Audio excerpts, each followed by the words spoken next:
যে আমরা নিজের পছন্দের, নিজের দলের, নিজের মতের মানুষদের দোষ ত্রুটি যদি ধরাও পড়ে, তারপরও সেটাকে আমরা ধামাচাপা দেওয়ার জন্য নানান যুক্তি, নানান ব্যাখ্যা আমরা দাঁড় করাই এবং সেটাকে ধামাচাপা দেওয়ার চেষ্টা করি। আর যদি নিজের পছন্দের বাইরের কোনো লোক থাকে যার প্রতি আমার কোনো কারণে অপছন্দ ভাব আছে, আমি তাকে আমার মনে করি না, তখন সেই লোকটার কোনো ভালো কিছু পাইলেও বলি যে মতলব কি আল্লাহ জানে। আল্লাহ রাব্বুল আলামিন বলেছেন, ইয়া আইয়ুহাল্লাযীনা আমানু ইজতানিবু কাসীরাম মিনায-যান ইন্না বা'যা-যান্নি ইসম। হে ঈমানদাররা, তোমরা একে অন্যে কেউ কারোর প্রতি কুধারণা করবে না, কারণ কুধারণা করা, মন্দ ধারণা করাটা গুনাহের কাজ। এটাও দেখবেন যে অন্যের ব্যাপারে কুধারণা করতে আমরা মহাপটু। একজন মুসলমান অন্য মুসলমানের 10টা দিক দেখছে দোষের, তারপরও সে চিন্তা করবে হয়তো আমি ভুল দেখছি, হয়তো আমি যা দেখছি বাস্তবতা তার ভিন্ন কিছু, হয়তো তার কোনো ওজর আছে। এরকম বিভিন্ন ভাবে সে ওজর তালাশ করবে অন্যের ব্যাপারে, আর নিজের ব্যাপারে সে করা হবে। আমরা নিজের ব্যাপারে বিভিন্ন সাফাই গাই, আর অন্যের ব্যাপারে যত খোঁচাখুচি করে তার দোষ বাইর করা যায়, চিত্র অন্বেষণ করা যায়, সেই চরিত্র আমাদের মধ্যে আছে না নাই? তো আল্লাহ তাআলা সেটাও নিষেধ করেছেন। এরপর আল্লাহ তাআলা আরো নিষেধ করেছেন 3 নম্বরে, ওয়ালা তাজাসসু, তোমরা এক অন্যের পেছনে স্পাইগিরি করো না। স্পাইগিরি করো না, তোমরা একে অন্যের সাথে গোয়েন্দাগিরি করো না। ওই যে দোষ বাইর করা, ছিদ্রান্বেষণ এটা করবা না। এগুলোও দেখবেন আমাদের মধ্যে প্রচুর আছে। বরং যারা ইসলাম প্র্যাকটিস করে তাদের মধ্যে কোনো কোনো ক্ষেত্রে এই রোগগুলো আরো বেশি, যে এক দলের লোক আরেক দলের লোকের বিরুদ্ধে স্পাইগিরি করে, আছে না নাই? এক দলের লোক আরেক দলের লোকের দোষ বাইর করার জন্য টর্চ লাইট দিয়ে নেমে যায়, আছে না নাই? ভাইরা আমার, এরপর আল্লাহ তাআলা বলেছেন চতুর্থত, ওয়ালা ইয়াগতাব বা'দুকুম বা'দা, তোমাদের কেউ যেন কারোর গীবত না করে। এই গীবত তো এখন আর গীবত নাই, গীবত এখন ঘি ভাত হয়ে গেছে। গীবত এখন কি হয়ে গেছে? ঘি ভাত হয়ে গেছে। দুইজন একত্র হলে 3 নম্বর জনকে নিয়ে যদি আলাপ আলোচনা না করা হয়, তার দোষ ত্রুটি গুলাকে রসিয়ে রসিয়ে, মজা করে করে, হেসে হেসে, আনন্দ করে যদি চর্চা না করি, আমাদের মজলিসটাই পানসে পানসে লাগে। ঠিক না বেঠিক? এই পরিমাণ ভয়ঙ্কর আকার ধারণ করেছে গীবত। এই পাপ যখন আমরা করি, এই অপরাধ যখন আমরা করি, আমাদের হিতাহিত জ্ঞান পর্যন্ত থাকে না। আমরা এমন ভাবে করি এটা যে অপরাধ, সে অপরাধ বোধটুকু পর্যন্ত আমাদের মধ্যে কাজ করে না। ভাইরা আমার, গীবতের অপরাধ সকাল থেকে রাত পর্যন্ত সারাদিনে কতবার হয় আপনার, আপনি যদি হিসাব করেন তো দিন শেষে আপনি অবাক হয়ে যাবেন। দেখা যাবে আপনার দ্বারা সবচেয়ে এই ভয়াবহ পাপটা পরিমাণে অন্য অনেক পাপের চাইতে বেশি হচ্ছে। ঠিক না বেঠিক? আপনি যদি কোনো গীবত না করেন, দুজন তৃতীয় কাউকে নিয়ে সমালোচনা করছেন, ওখানে বসে আপনি রসিয়ে রসিয়ে সে মজা শুনছেন। ওয়াজ মাহফিলের মধ্যে বসে আজকাল অনেক গীবত হয়, হয় কি হয় না? ব্যক্তির ব্যক্তিগত বিষয়গুলো নিয়ে চর্চা করা, খোঁচাখুচি করা, দ্বীনদার ভাইদের ভিতরে ইসলাম প্র্যাকটিস করে সেই ভাইদের মধ্যে এরকমগুলো ব্যাপক আকার ধারণ করেছে। এগুলো বাধা দেওয়ার মতো লোক পাওয়া যায় না। আমার মাদ্রাসার ছাত্র জীবনে এক ভাইয়ের কথা মনে পড়ে। এই কুমিল্লার মানুষ উনি ছিলেন, আব্দুল কাইয়ুম ভাই। কোথায় আছেন জানি না, সেই ছাত্র জীবনে হাটাজারিতে যখন পড়ি তখন ছিলেন। আমার মনে আছে যে আমরা কখনো যদি কারোর বিষয়ে কোনো সমালোচনা করছি, সাথে সাথে আব্দুল কাইয়ুম ভাই বলতেন, ভাই হয় থামান আলোচনা, আল্লাহ আমি এখান থেকে চলে যাবো, কারণ আমি গুনাহ করবো না। গীবত করা যেমন গুনাহ, গীবত শোনাটাও আমি শুনবো না। এরকম মুত্তাকি পরহেজগারের সংখ্যা আমাদের সমাজে অনেক কম। এই হিম্মত আমাদেরকে করতে হবে যে আমি গীবত করবো না, গীবত শুনবো না। অনেকে গীবত করার সময় শয়তান তাকে একটা যুক্তি তুলে দেয়। দেখবেন আপনি যদি বলেন যে ভাই এটা তো গীবত হয়ে যাচ্ছে, থাক আমরা এটা না করি, এটা যদি বলেন তো সাথে সাথে দেখবেন শয়তান ওই লোকটার কাছে একটা লজিক ধরায় দেয়, একটা যুক্তি ধরায় দেয়। কি? শয়তান বলে যে তুমি যেটা বলতেছো সেটা তো সত্য কথা বলতেছো। বলে যে আরে ভাই আমি যা বলছি সত্য বলতে, আমি তার সামনেও বলতে পারবো। তো সামনে যদি বলতে পারো তুমি সামনেই বলো, পিছনে আর বলবা না। ইসলাম চায় মানুষের সামনে দোষটা বলো আর পেছনে গুণটা বলো। সামনে গুণ বললে সে পাম্পট্টি পেয়ে ভুলে যাবে, অহংকারী হয়ে যাবে। এই জন্য গুণটা বাহিরে বলো, অন্যজনের কাছে বলো, সে তার প্রতি ভালো ধারণা করবে, সামাজিক সম্প্রীতি তৈরি হবে। আর দোষগুলা পেছনে বললে অন্যরা তার প্রতি কুধারণা করবে, খারাপ ধারণা করবে, সম্পর্ক নষ্ট হবে, সামাজিক সম্প্রীতি বিনষ্ট হবে।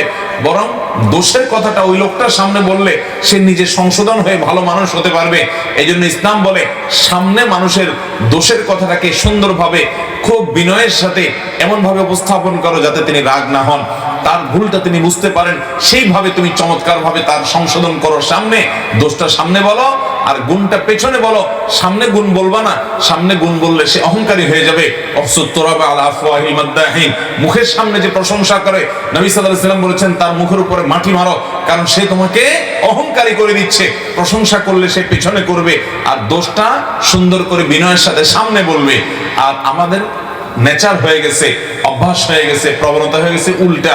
আমরা মানুষের সামনে পাম করতে দিই, বলি মুফতি সাহেব মাশাআল্লাহ আপনার ওয়াজ শুনলে ভাই দিলটা জুড়ে যায়, সুবহানাল্লাহ। কেমনে পারেন ভাই এরকম, মাশাআল্লাহ মাশাআল্লাহ।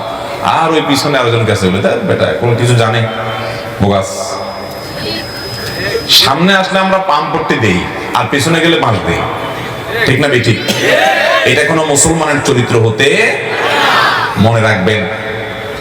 আপনার নফল নামাজ, নফল রোজা, নফল দান সাদকা, জিকির আজকার, কোরআন তেলাওয়াত, এগুলোর চাইতে বহুগুণ বেশি মিজানের পাল্লায় ওজনই হবে আপনার এই আখলাকগুলো, আপনার এই নেচার এবং চরিত্রগুলো। আমি সমাজে বহু নামাজি দেখি, আমি বহু দাড়িওয়ালা দেখি, আমি বহু টুপিওয়ালা দেখি, আমি বহু সহি আকীদাওয়ালা দেখি, আমি বহু সহি আমলওয়ালা দেখি, আমি বহু সহি চিন্তাওয়ালা দেখি, সহি মানহাজওয়ালা দেখি, অনেক দিক থেকে ভালো গুণ দেখি মাশাআল্লাহ। কিন্তু দেখি যে এই চরিত্রের দিক থেকে মার্কিং যখন শুরু করা হবে, তখন আমাদের অবস্থা বড় ভয়াবহ। আমি সহ আল্লাহ রাব্বুল আলামিন আমাদের সবাইকে সংশোধিত হওয়ার তৌফিক দান করুন। আমরা গীবত পরিহার করব তো ইনশাআল্লাহ। আল্লাহ বলেছেন ওয়ালা তাজাসসু, একে অন্যের পিছে লেগে টর্চ লাইট দিয়ে দোষ খুঁজে খুঁজে বের করো না। অনেকে দেখবেন অনেকের বক্তব্য শুনে উদ্দেশ্যই হলো হাতাটাটা গোছায় বসে দেখি কয়টা ভুল ধরা যায়, আছে না নাই? ইউটিউব খুলে আপনার কোন হুজুর অপছন্দের, আপনার দলের বাইরের অন্য দলের, অন্য মতের, আপনি মনে করছেন যে উনি আমার লোক না, তো এবার তার ওয়াজ শুনে, কিন্তু সে শোনার উদ্দেশ্য কি? দোষ বাইর করা। এই যে দোষ খুঁজে বেড়ানো, এটা কখনো মুসলমানের চরিত্র হতে পারে? দোষ নজরে আসছে সেটা কারেকশন করা ভিন্ন জিনিস, কিন্তু ঘোটায় ঘোটায় ঘোটায় ঘোটায় দোষ আবিষ্কার করার জন্য আমাদের বহু বক্তব্য আছে। অনেক লোক শুনে এবং সেই শোনাটা দোষ ধরার জন্য শুনে, এবং এত বেশি শুনে আমি নিজেই অবাক হয়ে যাই যে আমি নিজেও তো আমার নিজের বক্তব্য এতবার শুনিনি। সুবহানাল্লাহ, এই লোক কত আল্লাহওয়ালা যে এতবার শুনে ফেলছে। আল্লাহ তাআলা আমাদের ইসলাম হওয়ার তৌফিক দান করুন। ভাইরা আমার, আমি নিজেও এই রোগগুলো থেকে মুক্ত না ভাই, এই জন্য বারবার বলি আখলাকের ত্রুটি আজ আমাদের মধ্যে সবচেয়ে প্রকট ভাবে।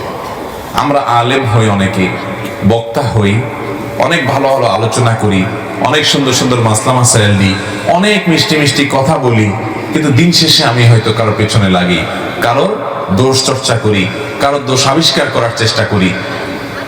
ডক্টর খন্দকার আব্দুল্লাহ জাহাঙ্গীর রহমানের একটা কথা মনে পড়ে। স্যার বলতেন যে আমরা নিজের পছন্দের, নিজের দলের, নিজের মতের মানুষদের দোষ ত্রুটি যদি ধরাও পড়ে, তারপরও সেটাকে আমরা ধামাচাপা দেওয়ার জন্য নানান যুক্তি, নানান ব্যাখ্যা আমরা দাঁড় করাই এবং সেটাকে ধামাচাপা দেওয়ার চেষ্টা করি।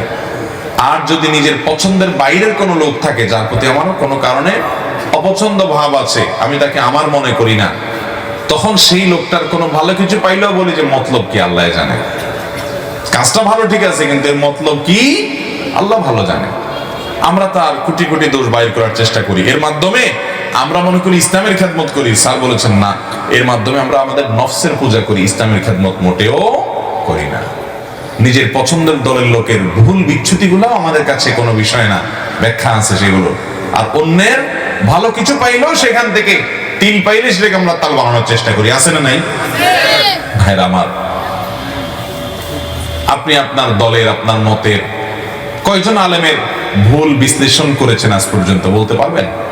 ভিন্ন মতের বহু আলেমের বিরুদ্ধে আপনি বিরাট বিরাট গবেষণা বের করেছেন, সেটা তো জানি। তা আপনার চিন্তার, আপনার বন্ধু বান্ধবের বিরুদ্ধে এরকম কয়টা গবেষণা করেছেন? নিজের বিবেককে জিজ্ঞাসা করেন, আপনি কি নফসের পূজা করছেন না আল্লাহর আনুগত্য করছেন? আল্লাহ তাআলা আমাদের সবাইকে সুন্দর চরিত্রবান, সুন্দর আদর্শবান মানুষ হওয়ার তৌফিক দান করুন। ভাইরা আমার, তো এই জন্য সূরা হুজুরাতের তৃতীয় আলোচিত বিষয় হলো যত মন্দ চরিত্র আছে সেগুলো থেকে পরিচ্ছন্ন করে একজন মানুষ নিজেকে জান্নাতি মানুষের উপযোগী করা। এর জন্য আল্লাহ রাব্বুল আলামিনের প্রথম নির্দেশ হলো কেউ কাউকে নিয়ে ঠাট্টা বিদ্রুপ করবে না, কেউ কাউকে খোঁচাখুচি করবে না, কেউ কাউকে বাজে নামে ডাকবে না, কটু মন্তব্য করবে না তার সম্পর্কে। এরপরে নির্দেশ হলো কুধারণা করবে না। আমার মনে হচ্ছে যে লোকটা হয়তো এই কাজ করছে, আমি বলবো যে না, আমি যেটাকে খারাপ দেখছি, হতে পারে তার কোনো ওজোরের কারণে বাধ্য হয়েছে সে, এরকম একটা ব্যাখ্যা আমি দাঁড় করাবো। আমি যথাসম্ভব কুধারণা করবো না। মনে রাখবেন, কারো সম্পর্কে মন্দ ধারণা আপনি করেছেন, কিয়ামতের ময়দানে আপনাকে জবাবদিহি করতে হবে, মন্দ ধারণা কেন করলা তুমি। প্রমাণ ছাড়া আপনি কারোর প্রতি খারাপ ধারণা করতে পারবেন না, স্পষ্ট প্রমাণ ছাড়া। আর যদি ভালো ধারণা করেন, স্পষ্ট প্রমাণ নাও থাকে, আল্লাহর কাছে আপনি সওয়াব পাবেন ইনশাআল্লাহ। ওই যে একটা ঘটনা শুনছেন না, যে এক পুকুরে দুই প্রান্তে দুইজন, রাত 3টা বাজে, দুই পাশে দুইটা পুকুরের ঘাট আছে, দুজন হাত পা ধুচ্ছে। এর মধ্যে একজন মাত্র কারোর ঘরে শীত কেটে চুরি করে আসছে। আগের যুগে শীত কেটে চুরি হইতো না, ওই যে মাটির ঘর, নিচে গর্ত করে ঢুকে তারপরে ঘর থেকে চুরিদারি করতো। এই শীত কেটে চুরি করতে গিয়ে মাটির গাড়ি গায়ে লাগছে, এই জন্য সে পুকুরের ঘাটে এসে ওগুলো ধুইতেছে। তো সে ধুইতে আসে, চিন্তা করতেছে পুকুরের আরেক পাশে দেখি আরেকজনও এরকম হাত পা ধুচ্ছে দেখা যাচ্ছে, তাহলে এই এলাকাতে চোর মনে হয় আমি একলা না আরেকটা আছে। আমি তো মনে হচ্ছে আমি একলাই খাই, দেখা যাচ্ছে আরেকটা আছে আমার জাতি ভাই। অপর প্রান্তে যিনি হাত পা ধুচ্ছিলেন, ওই আল্লাহর বান্দা উঠছে তাহাজ্জুদের জন্য ওযু করতে। তখন সে তাহাজ্জুদের ওযু করতে করতে চিন্তা করতেছে, সুবহানাল্লাহ, আমি তো মনে করছি আমি একলাই তাহাজ্জুদ পড়ি, মাশাআল্লাহ আরেক ভাই তাহাজ্জুদের জন্য উঠছে, সুবহানাল্লাহ। এটারে বলে যার ভিতরে যা ফাল দিয়ে ওঠে তা। নিজে যেরকম আরেকজনকে নিয়ে ভাবেও মানুষ সেরকম। ভাইরা আমার, এই জন্য মানুষ সম্পর্কে ইতিবাচক এবং সুন্দর চিন্তা, সুধারণা করবো ইনশাআল্লাহ। মন্দ ধারণা করব, মন্দ ধারণা করা গুনাহ। ইয়াকুম আয-যন্না ফাইন্না আয-যন্না আকযাবুল হাদিস। নবীজি বলেছেন, তোমরা কারোর প্রতি কুধারণা করবে না, কারণ সবচেয়ে বড় মিথ্যা কথা হলো মানুষের প্রতি কুধারণা করা। আল্লাহ আমাদেরকে বেঁচে থাকার তৌফিক দান করুন।